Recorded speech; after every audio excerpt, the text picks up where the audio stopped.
Practice তো এটা, এবং আমি এইরকম ঘটনার দুবার মুখোমুখি হয়েছি। একটা পোস্টপোল ভায়োলেন্স নিয়ে গান্ধী মূর্তির নিচে, তখন দিলীপ দা প্রেসিডেন্ট ছিলেন 2021-এ, সেদিনও আকাশ মাগরিয়ারা আমাদের তুলে নিয়ে গেছিল লালবাজারে। আর 2000 আপনার নবান্ন অভিযানের সময় আমাকে মহিলা পুলিশদের দিয়ে আমাকে মাননীয় লকেট চট্টোপাধ্যায়কে এবং রাহুল সিনহাকে তুলে নিয়ে যাওয়া হয়েছিল। এটা যারা করছেন খুব ভুল কাজ করছেন। খুব শান্তিপূর্ণ গণতান্ত্রিক ভাবে প্রত্যেক রাজনৈতিক দলের অধিকার আছে যে কোনো বিষয়ে কথা বলা। আজকে যে মমতা ব্যানার্জি হাঁটলেন দুদিন আগে ঘোষণা করে মৌলালি থেকে ডরিনা ক্রসিং, তার জন্য কি তিনি অনুমতি নিয়েছেন? কারণ তিনি তো পরশুদিন ঘোষণা করেছেন প্রোগ্রাম। তার জন্য দড়ি, বেড়া, ব্যারিকেড, কয়েকশো লোক নিয়ে বলেই যাচ্ছেন, বকেই যাচ্ছেন। আর অন্যদিকে রাজ্যের প্রধান বিরোধী দল তার রাজ্য কমিটির ঘোষিত কর্মসূচিতে নেতৃত্বকে, বিধায়কদেরকে এবং প্রথম সারির নেতাদের থেকে শুরু করে কর্মীদেরকে সেখানে জমায়েতি হতে দেয়নি। এসব দৃশ্য উত্তর কোরিয়াতে দেখা যায়। এসব দৃশ্য পার্শ্ববর্তী যে সমস্ত দেশে গণতন্ত্র নেই, গণতান্ত্রিকভাবে নির্বাচিত সরকার নেই, সেখানে দেখা যায়। আর সন্দীপ ঘোষের বিষয়টা হচ্ছে, আমি যেটুকু জেনেছি সেটা হলো সিবিআই যে নোটিশ তাকে কমপ্লাই করেননি বলে তারা তাকে নিয়ে গেছেন। এবং এই সন্দীপ ঘোষের তো গুণের শেষ নেই। 2021 সালে ভালো পাটাকে ব্যান্ডেজে জড়িয়েছিলেন উনি, তো সীমাহীন কৃতজ্ঞতা বোধ আছে। পশ্চিমবাংলার মানুষকে টুপি পরিয়েছেন 21 সালে, ভালো পায়ে ব্যান্ডেজ লাগিয়ে হুইল চেয়ার চিহ্নে ভোট দিন বলে গোটা পশ্চিমবঙ্গ ঘুরে বেরিয়েছেন। তো সেই অপকর্মটা করেছে সন্দীপ ঘোষ, তাই তিনি চিৎকার করে বুকে বেড়াচ্ছেন, রাম বাম বাম রাম, রাম বাম সন্দীপ ঘোষ দিতেন খাম।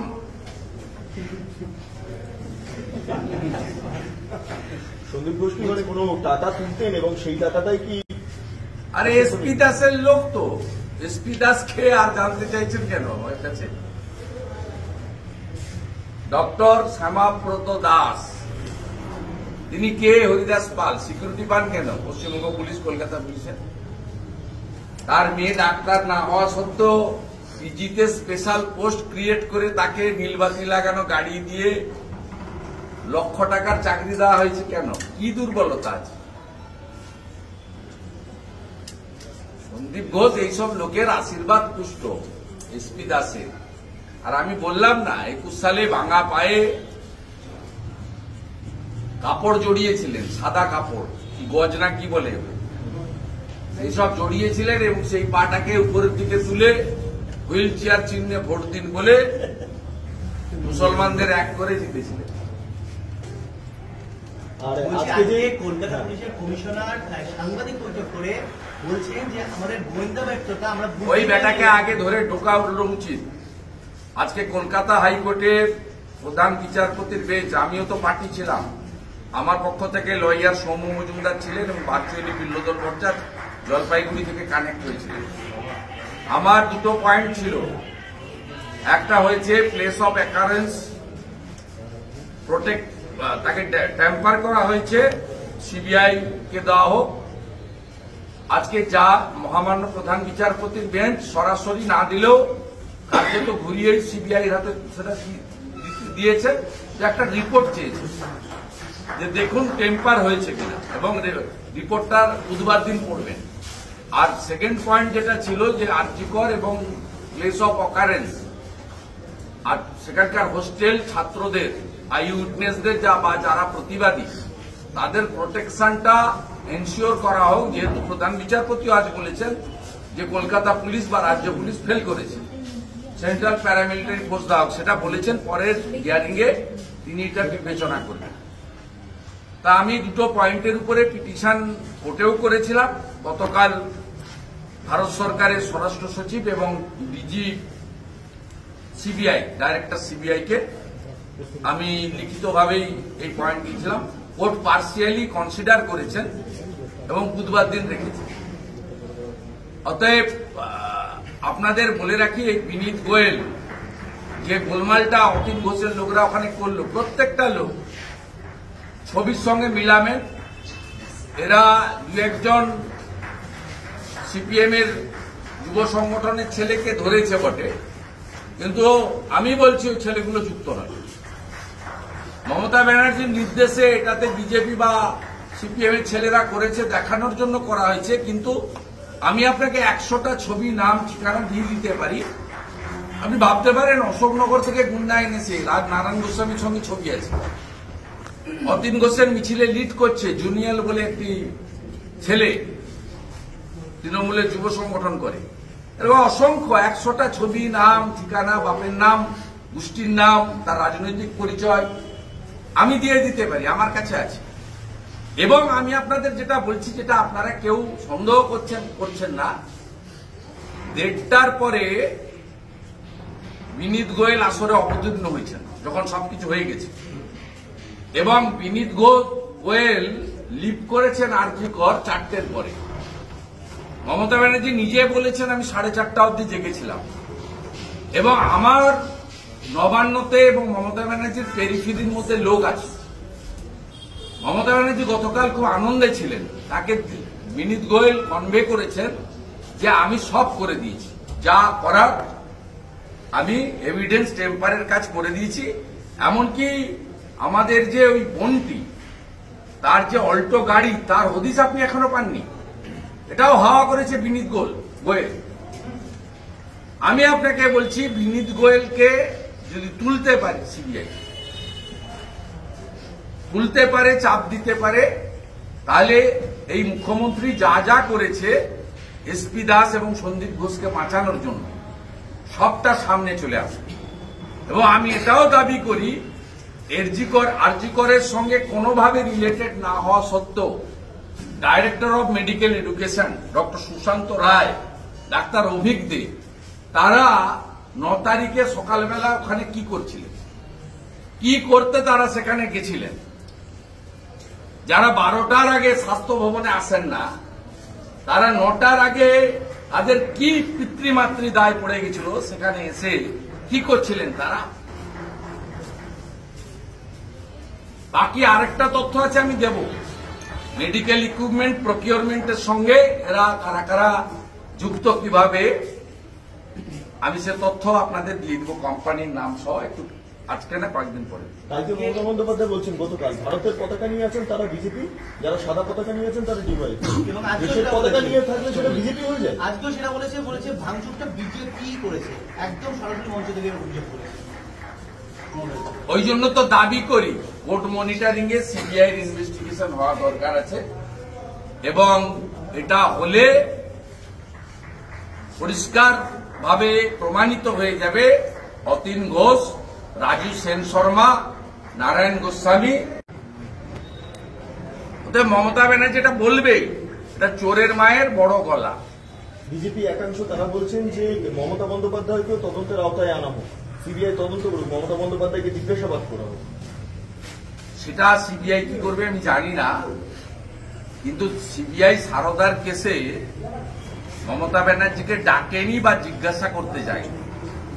মহিলাদের ক্ষেত্রে একটা প্রায়োরিটি আছে, তিনি অফিসে না এলেও তার বাড়িতে গিয়ে জিজ্ঞাসাবাদ করা যেতে পারে, বাড়ি বা অফিসে। এটা সিবিআই যে হ্যান্ডবুক আছে তাতে আছে। সেক্ষেত্রে আমরা সারদা তদন্তের সময় দেখেছি মমতা ব্যানার্জির বাড়িতে যারা কাজ করতেন, সেই কার্তিক বাবু থেকে শুরু করে, শেখরদা থেকে শুরু করে, আপনার সুব্রত বক্সি থেকে শুরু করে, যারা তহবিল দেখতেন, এরকম ব্র্যান্ড থেকে শুরু করে প্রত্যেকটা লোক, মানিক মজুমদার থেকে শুরু করে মমতা ব্যানার্জির যে প্রেসিডেন্সের অফিস একটা লোককেও সিবিআই বাদ দেয়নি, ইনভেস্টিগেশন করেছিল পঞ্জি কালেকশন কেসে, এক্সেপ্ট মমতা ব্যানার্জি। অর্থাৎ সিবিআই তখনও মমতা ব্যানার্জির ক্ষেত্রে দুর্বলতা দেখিয়েছে।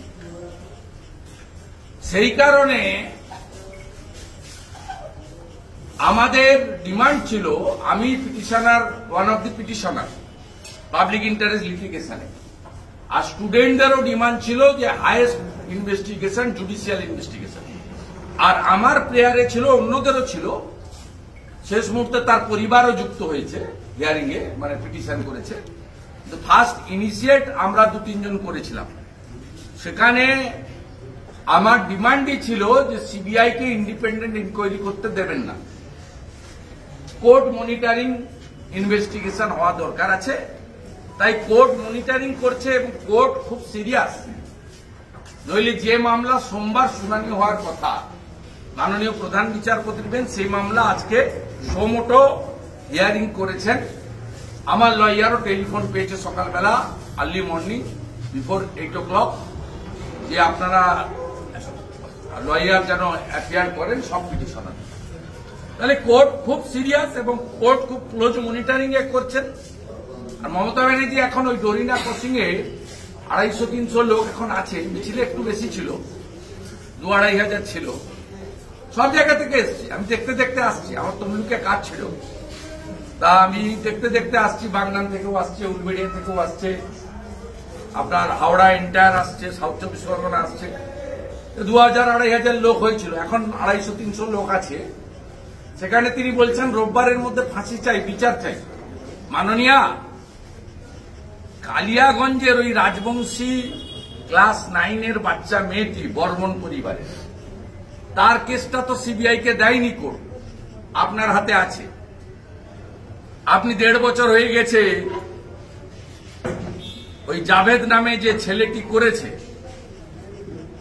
যে এখনো জেলে আছে, তার কনভিকশন দিতে পেরেছেন?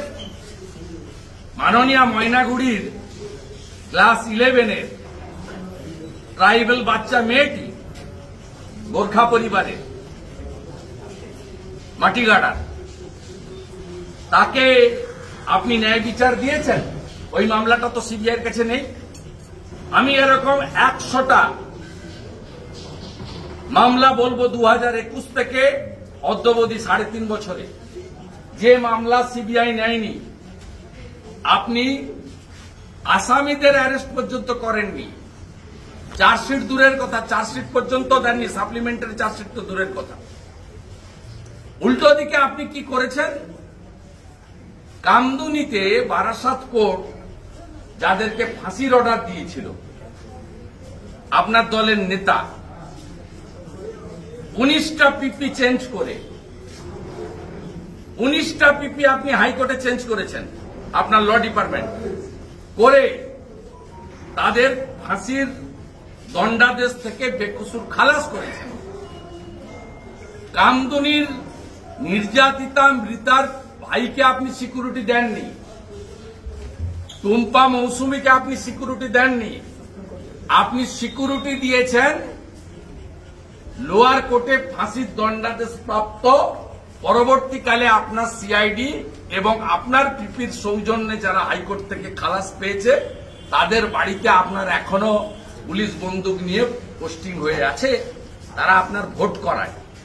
আর আমি যেদিন মহিলাদের নিয়ে কামদুনিতে মিছিল করেছিলাম, মিছিলে আপনার লোকেরা পাথর ছুড়েছে, আমাদের লোকেরা গাড়ি ভেঙেছে, আমাদের বারাসাতের পার্টির জিএস এর কপালও ফেটেছে। এই হচ্ছে অ্যাকচুয়াল সিচুয়েশন।